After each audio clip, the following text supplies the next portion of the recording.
All right, everybody, it's time for the And to Chaser Spirits and Beer Pairing Show. It is Wednesday, October the 16th, 2024. Jersey Johnny coming at you. With me, as always, is none other than Mr. Beer Samurai and Mr. Beer and Whiskey Whisperer.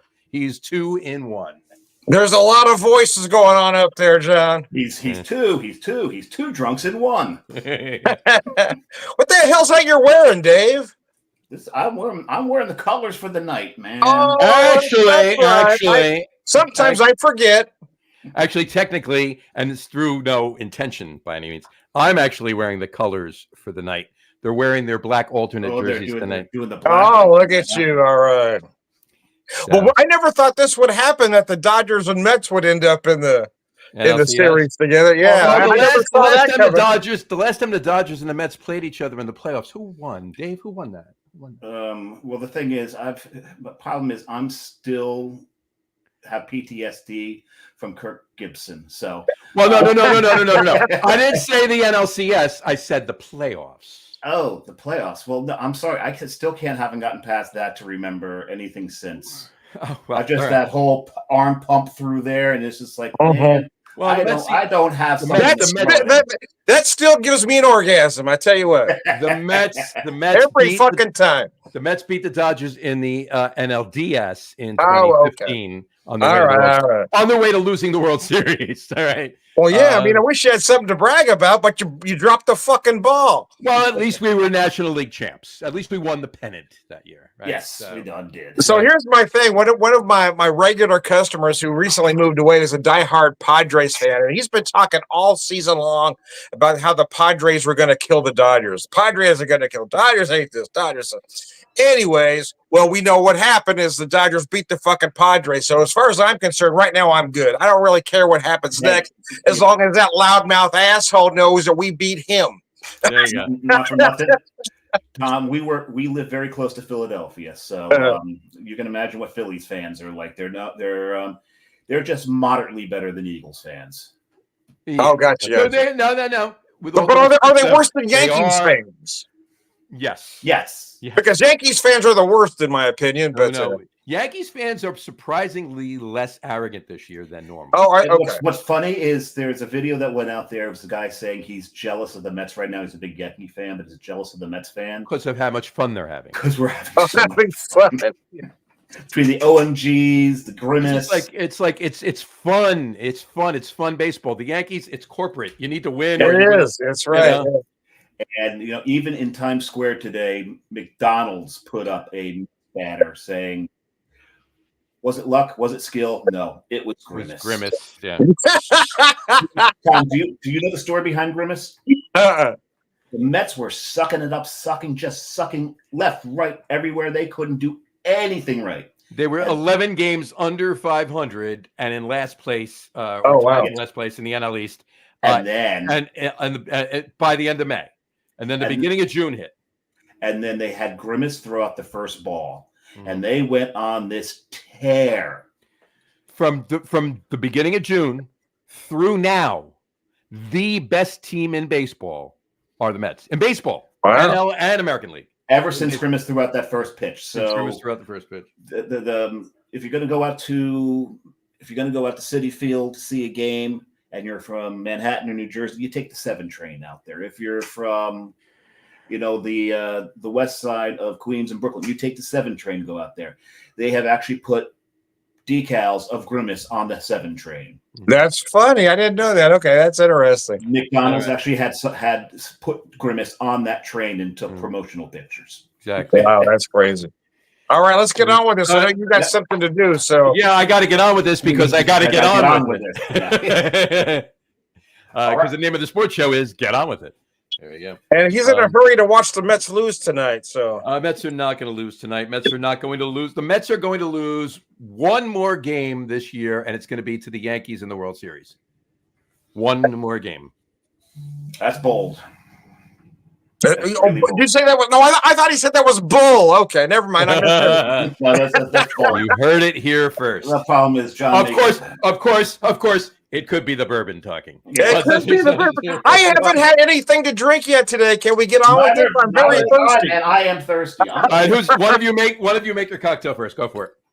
Dave, you want to start, or you want me to go? Because I'm about half ready. If you want me to start. If you're half ready, go, and I'll make it as you're going. So here's the thing. I was prepared for a different show this week. So when we changed the theme, I had to come up with a new cocktail on the fly. No. You were ready for the show 2 weeks ago, and then someone canceled.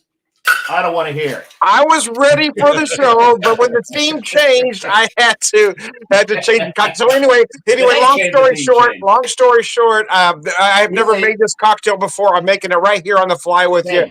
It just came to me, so I'm using the Hard Truth that I picked up in Indiana, a Hard Truth maple bourbon cream.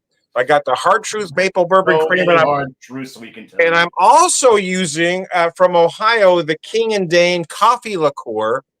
But to add a whiskey component, I'm adding the Hard Truth High Road Rye, a 93 proof. Ooh, nice. Rye from Indiana, and then I also added cocoa bitters. So I've got everything in this drink except for the whiskey. So I'm going to add that, and then I'll tell you how like I said, I haven't tasted this. I haven't tried it. I haven't taken it for a spin. This is right off the cuff here, folks. And those of you that know me know I never do that. I mean, I am very prepared. I always have tested my cocktail, but I haven't tested this one at all. So.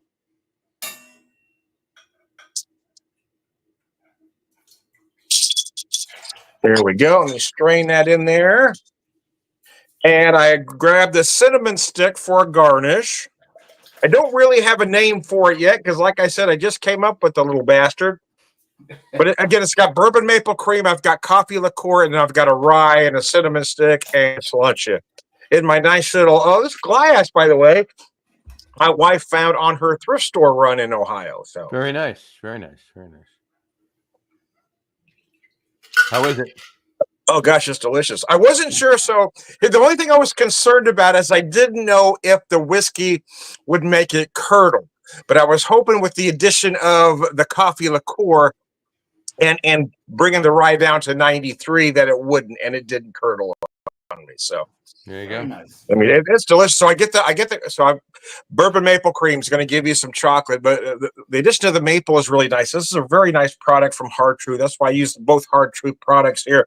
But I wanted to add the coffee liqueur to kind of bring it up a little bit. Nice. That sounds like a nice. Oh man, it's really tasty. All right, Dave. It looks phenomenal. It's really good. It's a perfect, end of night cocktail, a dessert cocktail, if you will. Sure. Samurai. Well, I came up with this basically last night, and John can attest to that. Yeah.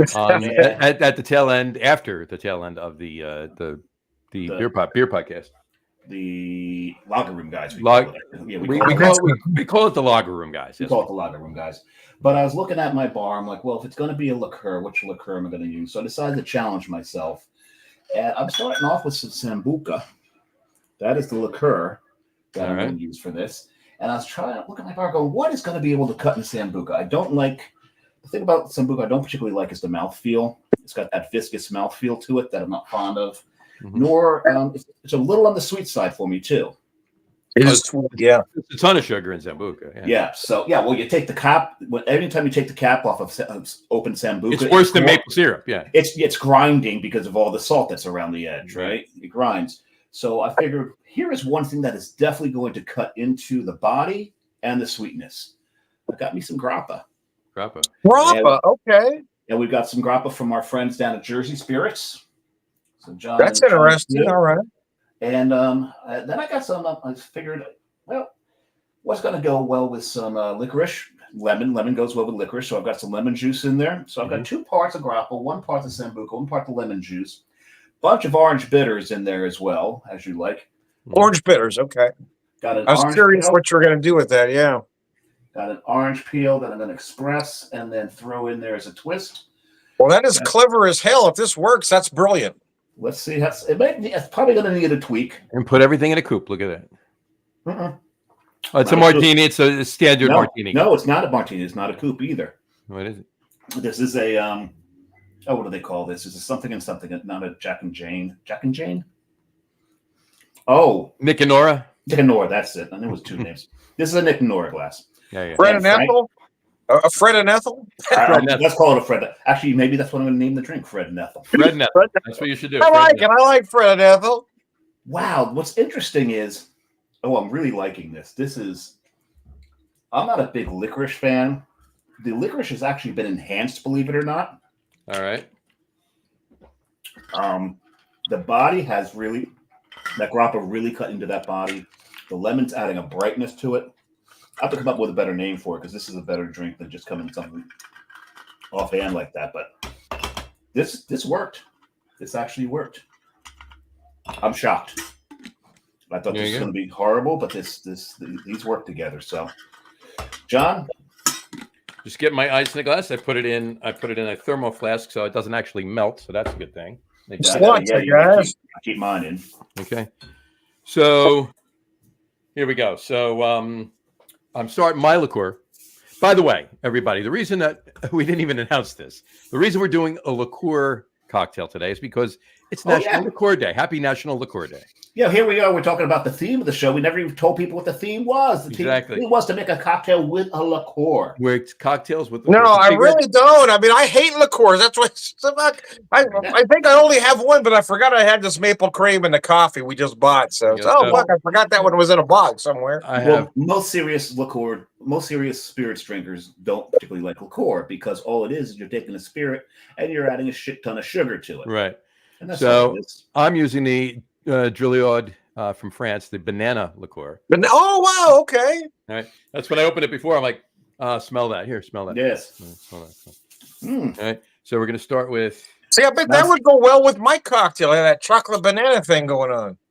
And John, I think you should. What do you call this drink? You should call it monkey farts. Monkey farts. There you go. I tell you, I really went deep in doing this. Oh, by the way, banana liqueur, Buffalo Trace bourbon. Buffalo Trace. All right. I usually use my Buffalo Trace in this cocktail. So okay, this is one he's made before. So this is John's the only one who's made the cocktail that he's drinking on the show before. Mm-hmm. There you go. And it smells fantastic already. And of course, Tom, you tell me. It's banana liqueur and bourbon. What bitters am I putting in it? You're putting cocoa bitters or Aztec chocolate bitters, no? No, he's putting black walnut in it. Oh, black walnut. Okay. It's I think you want more chocolate with a banana, but yeah, black walnut makes sense too. It's a banana walnut liqueur. A banana walnut old fashioned. That's there you go. I didn't really put a name to it. It's just a banana walnut old fashioned. So I like it. Give it a little stir here because it's stirred, not shaken. Bottled in bond. There you go. Cheers. Oh, you guys are so clever. That's why I like you. Slot you. Cheers, guys. Prost. Still October there. So. Oh my God, that's fantastic. It's literally banana walnut bread. Well, when I found out about the theme change, I thought, okay, I had this other cocktail that uses a liqueur, but I want to save that one for the other themed show, the other show. So I said, okay, what am I going to do then? And I forgot I bought this coffee liqueur until we have some stuff we still haven't unpacked from the trip. I had this box from Trader Joe's and some other stuff my wife had picked up. So I forgot I'd picked up this at the Jungle Gyms in Cincinnati. I forgot about buying it all together. There it is in a box. Alrighty then. There you go. Can't wait for that in 2 weeks. I'm looking forward to that show in 2 weeks too. Absolutely. So now the beers. All right. In the same order we did the cocktails. Tomas, please start us off.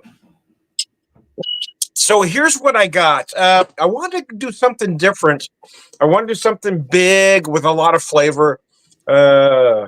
Because, it's kind of what I do. But nevertheless, I found this one. This was from... because you're big with a lot of flavor? I'm big with a lot of flavors, yeah. He's a flavorful man.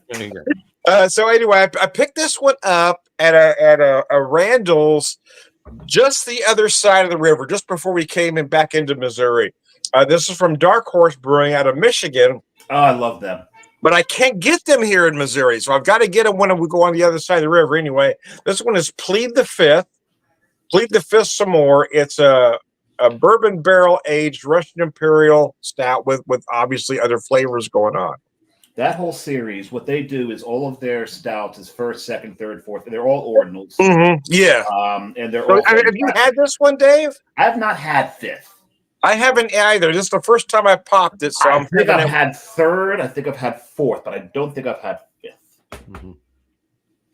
And I don't know what all I bought. I just start shoving things in the cart because I really like Dark Horse, and I can't get them here. Well, So the nose is brutal. I'm getting a lot of chocolate, but I'm getting more dark chocolate. You might expect more milk chocolate, right?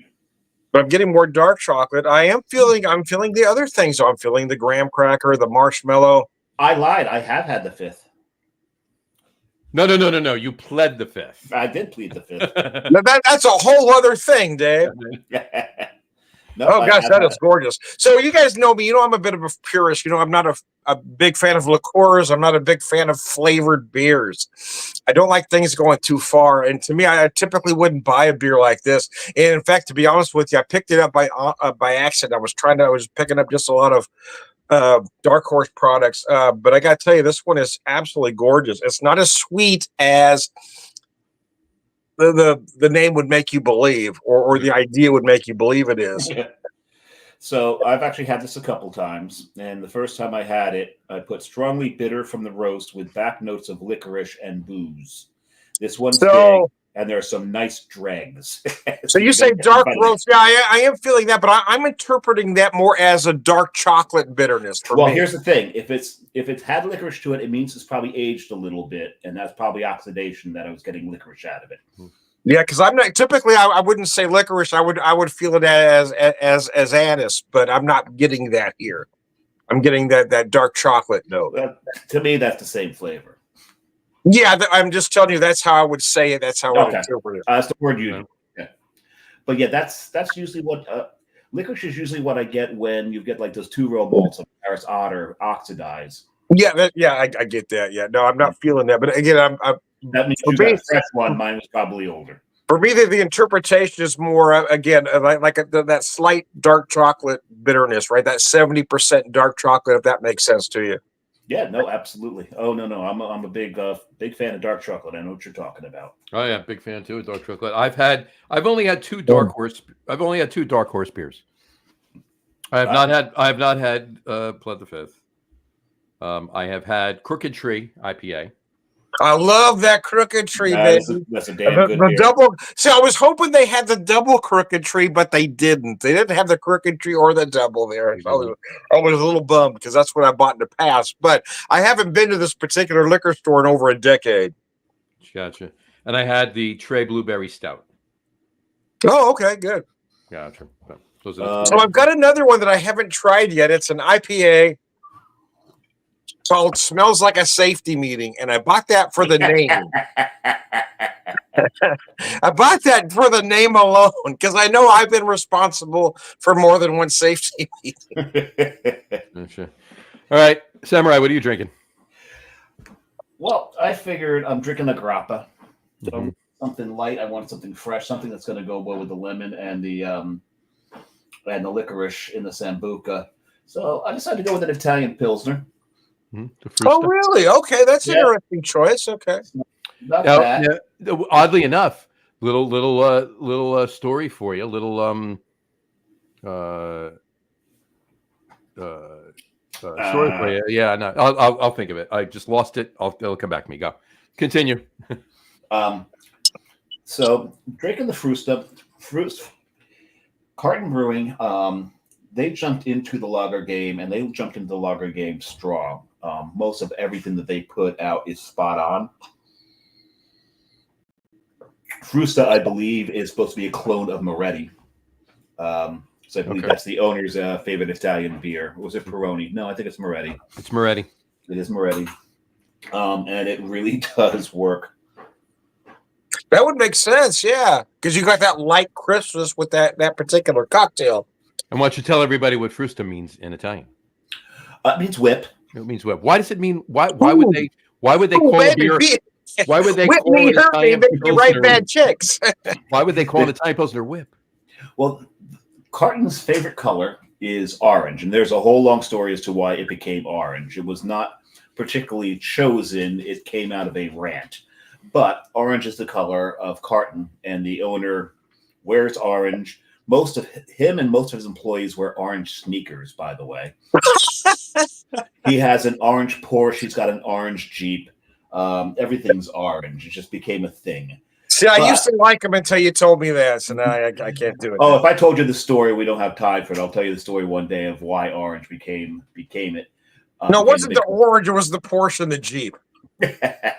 You'd have to understand the owner. At any rate, but he's also a fan of the 70s and 80s comedies. So if you remember your Blues Brothers, Orange Whip. Oh yes, I know that movie well. So the cars that his salespeople drove around in, he refers to as whips, right? Because they whip around, and that's a common name for a small get-around car. But they were orange whips. Oh, orange whips. Okay. So he did make a beer called Whip, based off of this, which was just a standard lager, but it did have a little orange in it, right, John? It did have a little orange in it. Yeah, it had a little orange in it. So then after that, every lager that came out, if he did a Czech lager, if he did an Italian lager, a French lager, whatever he did, it was that country's language for whip. So that's why this is Frusta. And there you have it. I did not know that. Thanks for teaching me something, Dave. I did not know that. And they said old dogs could not learn new tricks. Hold on. A monk, a skunk, and a trunk. No. You're doing Kreskin, I see. Anyways, but I digress. Anyway. I am digging this cocktail. I'm going to make another one when we're done with the show. Yeah, that's exactly what I was thinking with mine. Again, this one was completely off the cuff. I hadn't tried it. I hadn't tasted it. I hadn't put it together, but it really works. Which we have a comment, but before we get to the comment, I just want to show my beer that I'm having. Yeah, and when he says my beer, he literally means my beer. I mean my beer. Yeah, there you go. Now I'm drinking a banana liqueur cocktail, right? So I'm thinking, okay, well, I could go out and I get Wells banana bread. I challenged him to get a peanut butter porter. Hold on, I was going to get it. First, I'm thinking Wells banana bread, right? Because it would go good. This is a banana bread cocktail, basically. So banana walnut bread cocktail. So banana bread beer would pair perfectly with it. But here's the problem. Of all the stores I was in today dealing with, customers, whatever, only one store had Wells banana bread and had a 4-pack. And it was warm, and I knew I wasn't going to get home in time to chill it off. I can't get it, right? And I only wanted one bottle anyway. Then I said, all right, let me see if they have Gunner's Daughter, a peanut butter stout, right? Let me go with that. Which is what I challenged him to do. Right. Couldn't find any Gunner's Daughter at all. Nobody had any Mass Landing. It's just imagine a peanut butter stout with a banana bread cocktail. That would have been perfect. That would have been right. Exactly. So I had to go with what I had. And what do I have that has banana in it? And it doesn't actually have banana in it, but has a banana flavor nose from the yeast. And that would esters from the yeast. Esters from the yeast. Your Hefeweizen? My Freising Tide, Coastal Brewworks Freising Tide, German Hef. There you go. There you go. I knew it had to be a Hef. Yeah. Cheers. Slacha, guys. Slacha. Prost. Zum Far. There you go.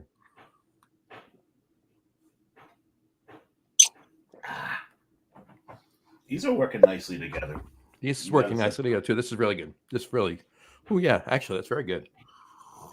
These probably would have worked very nicely together, but I finished my cocktail already. You guys talk too long. There you go. All right, we got a couple of comments up here from Doug Smith. Commented in. See, the Mets fans are supporting the colors for Game 3. Yes, yes, we are. All right, if you tune in about a half an hour to the sports podcast, you'll see me wearing a jersey. I just didn't want to. It's a little warmer in here right now, so I didn't want to put the jersey on and sweat before I actually had to put the jersey on and sweat, and then leave the jersey on to watch the game. So there you go. And not for nothing, I wasn't going to do this for the show, but when Tom started giving John crap about being a Mets fan, on our message back and forth. I'm like, I'm putting on the colors. Because for those of you that are not aware, the Mets are playing the Dodgers in the NLCS, And Tom is a Dodgers fan. So I am. And in my defense, because everybody says, "Why are you a Dodger fan?" We know. I grew up out there. I grew up in that area. That's bullshit. You never grew up, Tom. Yeah, what the hell are you talking about? I lived it. I started there. Let's say that. Okay, I started there. My uncle Jerry ran the concessions for Dodger Stadium when I was a kid. So he would hire my dad to run the beer concessions from about, I don't know, the early 70s anyway. We were able to get into the games for free. But so what we learned was they counted hot dog buns. They didn't count hot dogs. They counted soda. They counted cups, but they didn't count the soda pop per se. Right. So we would bring our buns in. Are you following me? So I'd have Coke and hot dogs all night watching baseball. My sisters would be pissed they had to be there, but I was happy as hell because I was eating hot dogs watching a ball game. Now, I always thought that at Dodger Stadium, the main concession was sushi. Right, it's one of the few stadiums that serve sushi at the stadium. Have I heard that right? Well, I'll be honest with you. I haven't been there since 1986, and at that time, I don't remember seeing sushi. But I've heard there's sushi there. So, and at Citi Field, you can go up to the top, and you can get yourself a nice, good Italian sub. There's but does that matter? I mean, baseball should be about hot dogs and, and nachos and really bad for you food. Why would you be eating sushi at a ball game?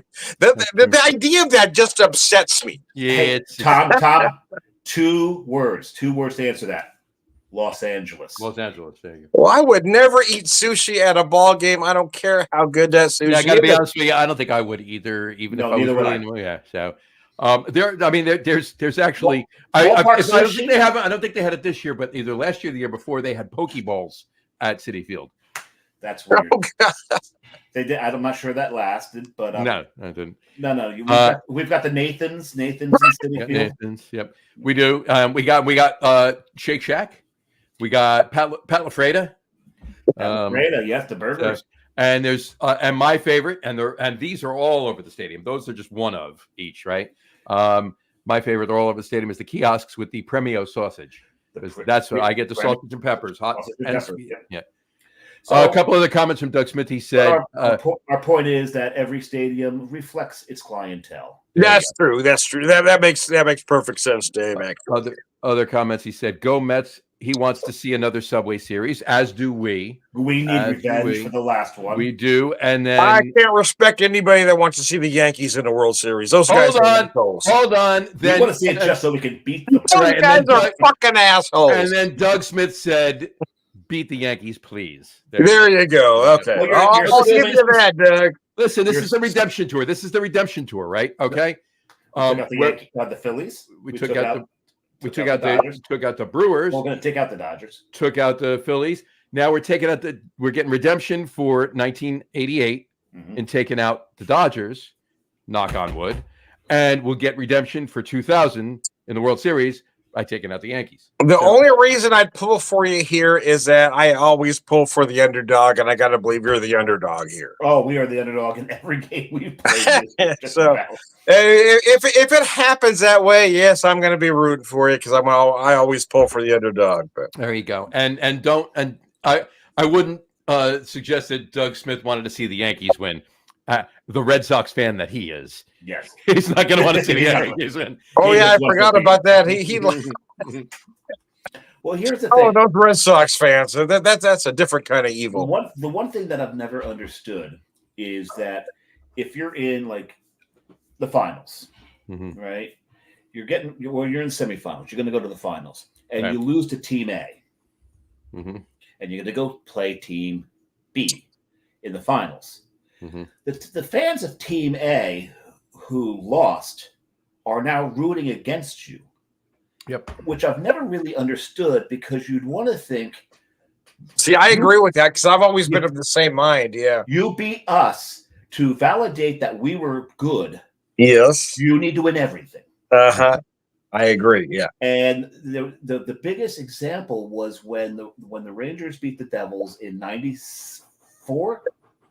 Rangers beat the Devils to go to the Cup. Yeah, and won the Cup. 94. And the Devils fans all turned into huge Canucks fans. They wanted to see the Canucks win in the worst way. And most of the Rangers fans, like, whoever won that series, because that was a great series. That was a 7-game series. Three or four of the games went to double overtime. Mm-hmm. Only one game in that series was won in regulation. It was one of the greatest series ever played. And the way I looked at it in Game 7, whoever wins this game, that's who I'm rooting for in the Stanley Cup, because that's who deserves the damn Stanley Cup. Mm-hmm. That was not the case for the other side, though. Well, that's just, I mean, and I can't say that's Devils fans because that's too stereotypical. Because I know some Devils fans. Yeah, a lot of them are like that. I got to be honest with you. Not a lot of Devils fans. A lot of fan bases are like that. A lot of fan bases are like that. Yes. No, I'll be honest with you. I know a lot of Devils fans that hate Rangers. Okay. I know a lot of Rangers fans that hate the Devils. Okay. I know more Devils fans that hate the Rangers than I do Rangers fans that hate the Devils. Well, because we hate the fucking Islanders. Yeah. Rangers fans hate the Islanders more than they hate the Devils. They concern themselves more with the island. That's our rival. Yeah.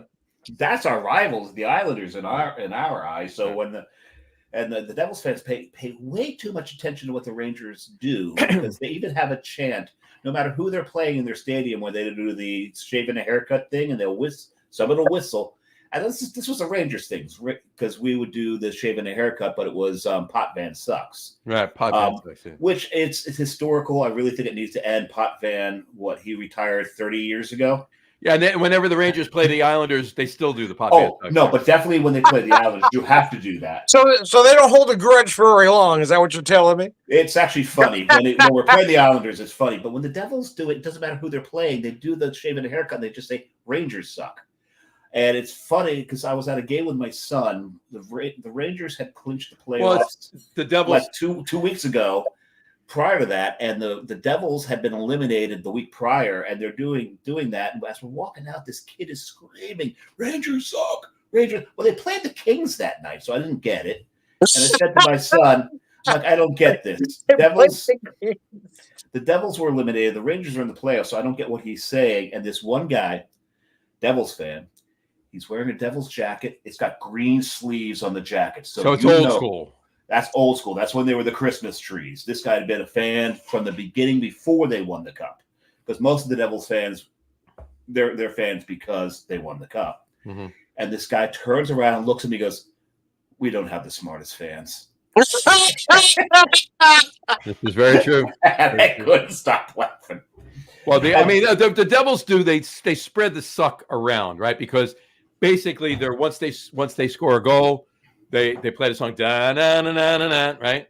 Then when they play da na na na na, the whole stadium goes, "You suck." So yeah, it's "you suck." So everybody sucks.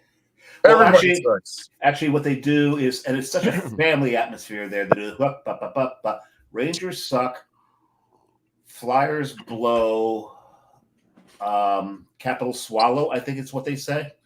Makes sense. I think it's something along those lines, or Pittsburgh swallow.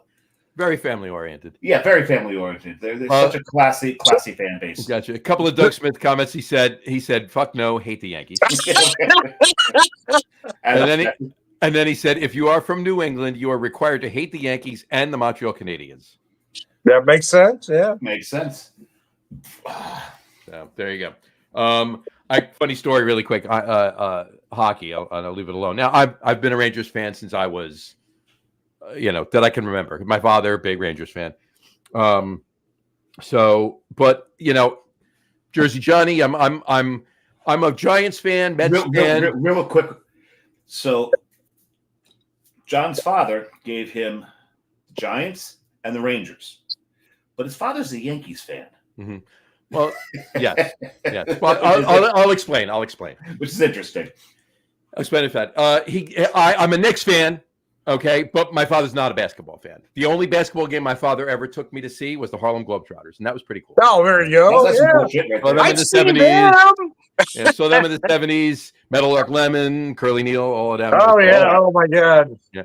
But anyway, as far as the Mets go, my father never hated the Mets because my father was a baseball Giants fan. Yeah. Okay. He was a New York Giants fan. Yeah, that makes sense. And being a Giants fan, he never hated the Yankees. He respected the Yankees because of what they were doing in the 40s, 50s, all that, right? Babe Ruth, Mickey Mantle, yeah. Sure.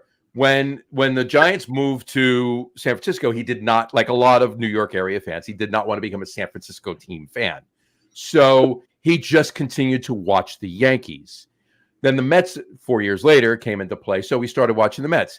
And he became a Mets fan, but he never stopped watching the Yankees because for 4 years, that's all he did was watch the Yankees, right? So he was a Mets fan, Yankees fan. And when I was growing up, when I was young, he was a Mets fan that liked the Yankees. And then so I became a Mets fan. And I don't hate the Yankees. I really don't. All right. And then I know that sucks for some Mets fans to hear. All right. I'm a Mets fan first. When the Mets are playing the Yankees, I hate the Yankees. But other than that, of course.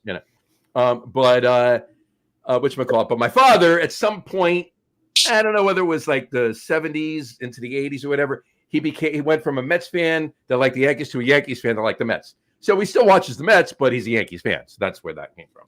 Anyway. And I'm not a Mets fan that hates the Yankees. There's one point, there was a Ford commercial came on that Derek Jeter was hawking the Ford Edge. And my youngest son comes in and goes, Jeter sucks. I smacked him upside the back of the head. I said, one, Jeter does not suck. Yeah. He's one of the best players in the game. And secondly, we're Mets fans. We're not that kind of Mets fan. Mm-hmm. No. Exactly. So, like, I have plenty of Mets fan friends of mine that in 2009, when the Yankees beat the Phillies in the World Series, they were, as Mets fans, they were rooting for the Phillies. How stupid are you? That you got to root against. You hate the Yankees so much you got to root for your real arch enemy. When the Yankees played the Braves, I rooted for the Yankees. Two reasons for it, though. One, fuck the Braves, because we hated the Braves back then because they had the best pitching. Oh my God, it was a machine. Please, it was the best that baseball's ever seen. But also, it was the first year that the company that I work for had made the World Series trophy. There you go. And since we are a New York company, our home office is in New York, our landmark is in New York, the flagship store, and I figured a New York team really needs to bring this thing home. Listen, Dave, you got to promise me one thing. This year, when the Mets win the World Series trophy, you got to take a picture of it before it goes out to the Mets. I don't work in that building anymore, John. You have to creatively acquire a picture of it. Just watch. Yeah. Just watch. We are pushing the media so hard because even the U.S. Open for like 5-6 years, you never saw the U.S. Open trophies, or they never told you who made them. Right. Oh, this year we made damn sure you know who made the trophy. And I got something funny to say, and I'll say it. I'm going to say it again on the sports podcast in a little while, but I'll say it here in a minute. But I just want to tell that hockey story really quick. With my father and his fandom and everything else, I've been a Rangers fan since I was a kid, really young, right? But I never got the hatred because I watched where we live in a town or in an area that has 9 professional sports teams. Okay. All right. And so I never got the hatred of any local team. I never got it. Believe me, there's some teams, mainly one, but several that I can't stand. Every now and then you'll hate the fan base. The fan base is worse. The fan bases are worse than if you meet any individual player. That's exactly right. Yeah. It's no secret that I can't stand the damn Cowboys, right? But if I met a Cowboys player, I'd probably talk to him. Oh, there's Cowboys players that I've admired and loved. Sure. But not so much anymore, but not but in any event, that aside, I didn't really get the whole hatred, right? So the Islanders won 4 cups in the 80s, 80, 81, 82. Yes, they done did. After they won the second cup, and as you can imagine, me being like, buying a ton of jerseys, I own a lot of jerseys now, obviously, Jersey Johnny. Back then, as a kid, I didn't have the money to buy a lot of jerseys, right? So pennants were my thing, right? So I was out one day and I bought an Islanders Stanley Cup champion pennant, right? And I put it with all the other pennants in my room. I bought them all. I bought all mine, right? So I hung it up there. It was up there for about 3 weeks, and my father came in my room one day to tell me dinner was ready or something. I was doing homework or whatever. And he's about to walk out, and he notices the pennant. He They said, rip it "What off the the wall. hell is that shit?" And he ripped it down, and I never saw it again. That was it. Oh, good for John. That's funny. So here's a confession I have to make now: is I always thought your name was Jersey Johnny because you're from New Jersey. It's a double entendre. It's both. I'm from Jersey, and I collect a lot of jerseys. I have, yeah. There's only one football team I don't have a jersey for. Can you guess which one? It's Dallas. There you go. Yes, as odd as it is to hear, I actually do own Eagles jerseys. Even the Rams? I have Rams jerseys. Sure. Look at you. Do you have a young blood throwback? That's on my list. I have a list of throwbacks that I will acquire. I will get at some point. And the only, honestly, there's two Rams on that. Youngblood is one of them. Can you guess the other one? Gabriel. Well, you know what? No, Roman Gabriel's not on there. Merlin Olsen, I wouldn't mind, but the other one that's on the list, it's a little newer. Not much. A little newer than Youngblood. And he was a running back that wore goggles. Oh, Eric Dickerson. Eric Dickerson. There you go. He was a legend. Yep. Mm-hmm. See, I go back to the Gabriel days, though. I know. I think Roman Gabriel was my. He was a very underrated quarterback, list, if you will. I mean, there's more on the Giants. But yeah, I get that. That makes sense. Yeah. My biggest one, my main one that I look for that I will find one day is a New York Giants Fran Tarkenton jersey. Oh, there you go. Poor Tarkenton. I know I can go out anywhere at any time and get a Vikings Tarkenton jersey. Mm-hmm. But I'm basically going to have to make the Giants Fran Tarkenton jersey. Very possible. So anyway. At any rate, Tarkenton was the best quarterback to never win a Super Bowl. It's a toss up between him and Marino. Yeah, I mean they both went to Super Bowls. Yeah, right? But they never won it. Tarkenton a few more than Marino did. That one broke my heart. I was a big Vikings fan too. I love Tarkenton. Yeah. There you go. Doug just said need Jackie Slater, Johnny. Yeah, there you go. Yeah, that would work. I got a list. I actually have a list from every team, and I will be honest with you. I do have one Cowboys jersey on that list of jerseys to find, and I will, and I know that I will never find it, but there's a reason for it. All right, it's obviously not Emmett then, because that's easy to find. No, it's not Emmett. It's a Craig Morton jersey. Oh, okay. It's Craig Morton. That man, he took the Cowboys to a Super Bowl. Didn't really, obviously, wasn't the best player in there. Obviously, got beat out by Starbuck, and then unceremoniously left the Cowboys and got traded to the Giants. Became the Giants quarterback. They did after Fran Tarkenton. They did nothing. Well, Fran Tarkenton and Norm Snead. They did nothing in the 70s. They were horrible. And Patterson Plank Joe replaced him. That's how bad they were with him. But it wasn't him. It was the team. I watched that man. I was at the game, his last game at Giant Stadium as a quarterback. I watched him when he threw an interception. It was the end of the game. No, he didn't throw an interception. It was the end of the game. They were about to walk off the field. He stood in the middle of the field, and the entire stadium's booing him, and he gave the finger to the entire stadium. He just spun around and flipped the bird up to everybody in the stadium. The Giants traded him to Denver. He went to Denver, all right? Or he left and went to Denver and took the Broncos to the Super Bowl the next year. Year. Oh, right. John's all warmed up for his next podcast. I am. He's all excited. We made the mistake of bringing up football, and that's there you go. Sorry. I know stop it. Rams had some great players. This is Doug Smith again. The fearsome foursome. Oh yeah, Rosie Greer, Deacon Jones, and Merlin Deacon Olsen Jones was the greatest. The only two that I can remember from the fearsome foursome. So Rosie Greer, Deacon Jones, Merlin Olsen, and the fourth one Olsen becomes like one of the nicest guys ever, and appears on Little House on the Prairie. Deacon Jones is seen on the Brady Bunch, a TV show, but a TV show where he's knitting. No, that's Rosie Greer. Rosie Greer was.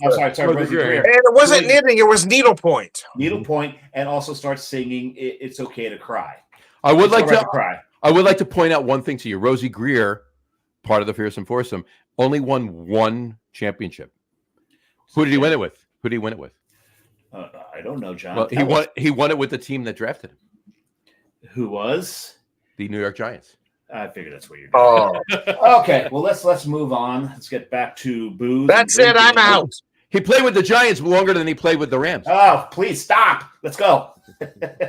When does your next thing start? I'm done. Whenever we finish. Oh, whenever we finish. Well, our next show will be what our show prior was supposed to be, and that will be our newest acquisitions. Newest acquisitions, yes. So because they're no longer newest, but nevertheless, here we are. It will be the newest. The newest is just relative term. It is not newest. You could have not bought a bourbon for the last 8 months. That's your newest. True. Or that's 8 years. That's whatever it was. True. Okay. Your newest acquisition. So, all right. Because I've got.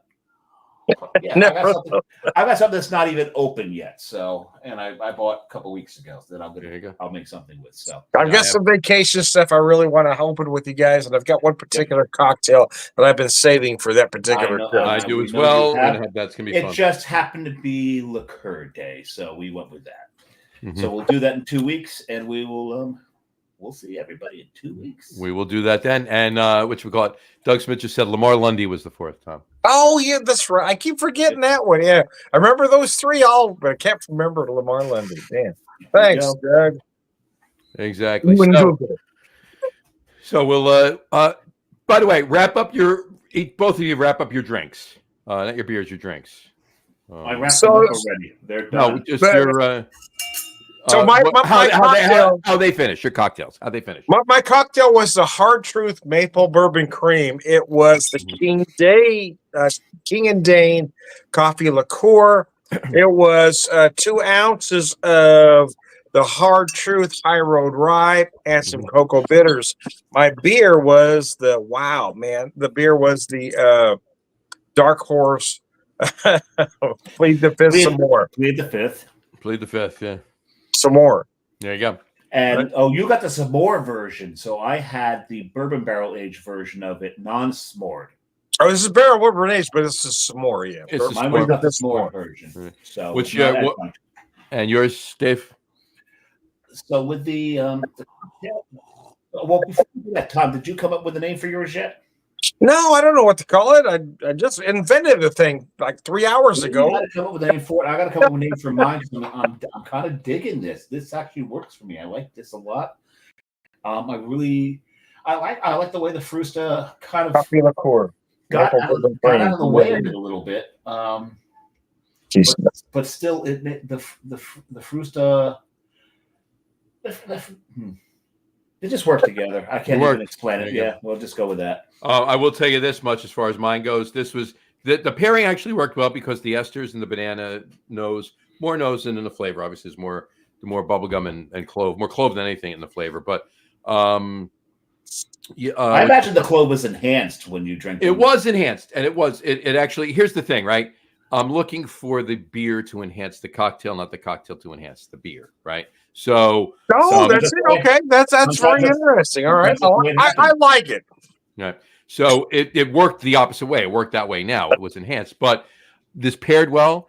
But Dave is spot friggin' on. I do want to try this exact cocktail with both of them, with Dave's idea and my idea. I want to try this cocktail paired with a Gunner's Daughter from Mass Landing, chocolate peanut butter chocolate stout.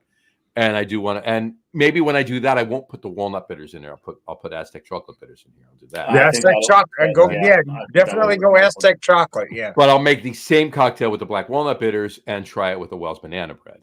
And I'll do both of those. And I'll get back to you and let you know how each of them. You got to let us know on that one. Right. Absolutely. All right. Already. All right. Well, gents, awesome show. Great show. Sit tight. We'll talk for a second afterwards. Everybody else, 2 weeks. We're going to have a great newest acquisition show. And that's not just for the spirits part of it. That's for the beer part of it, too. So. Something we haven't. So you're saying that what we drink on the show beer-wise should be something we've never drank before. That would probably make sense if it's the newest acquisition, unless you bought a 4-pack and you just had one the other day. No, let's make it that we've never had it before so we get our first impressions right on the show. Fair enough. Done. Oh, I like that. Okay. Okay, let's do that. Let's do that. Done. All right. Works for me. All right. On that note, we'll wrap the show up for today. We want to thank everybody for watching. For those of you just listening to the audio podcast, thank you for listening. Don't forget to visit our website. All the Edit Chaser info will be on www.lagerroom.com. That's LAGERROOM.com. And please remember, like us and follow us on all of our social media.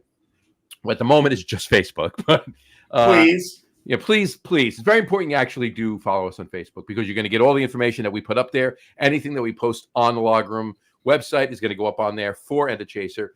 All the Artisan Spirits Festival stuff is going to be up down there as well, and as well as the Artisan Spirits page and back and forth. And you're going to get a lot of information on there. So please follow us on Facebook at Edit Chaser. And of course, all of our shows are available on YouTube as well, of course, on the Logger Room channel. Remember, we go live with the video podcast on Facebook and YouTube every other Wednesday around 6:30 p.m. Eastern time. We started a little earlier tonight because of the impending Mets game. Right? The Dodger game. I'm very excited about the Dodger game coming in. As we are excited about the Mets game. So. And for those of you who just want to listen to the audio podcast, you can do so on our audio host, Spreaker, as well as iHeartRadio, Apple Podcasts, Spotify, Odyssey, Audible, Google Podcasts, Amazon Music Podcasts, TuneIn Podcasts, out of Castbox, Deezer, Podchaser, Listen Notes. Damn, I had to take a breath for the last one. Damn it, that sucked. Listen Notes. Pretty much anywhere you find an audio podcast, you will find the End of Chaser podcast. And remember, the Log Room Podcast Network has 4 shows on it. Okay, it has the Log Room Guys, it has the Get On With The Sports podcast, it has the End of Chaser podcast, and it also has At the Pub with the Beer Whisperer. I've heard of that. That's an awesome show. I do a thing. There you go. So I think I've been on that show. there you go. You have. Been on the show separately and together. Both of us have been on the show. There you go. So anyway, follow all of that, and if you haven't done so already, please subscribe to one or more of those feeds, and you will never miss a show. Again, thanks for following along with us. Have a great rest of your week. Have a wonderful weekend. Have a wonderful couple of weeks. Drink a lot of beer and cocktails, but drink responsibly. And we will talk to you in 2 weeks, folks. Take care. Cheers. Absolutely. Let's go, Mets. Go Dodgers. Let's go, Mets.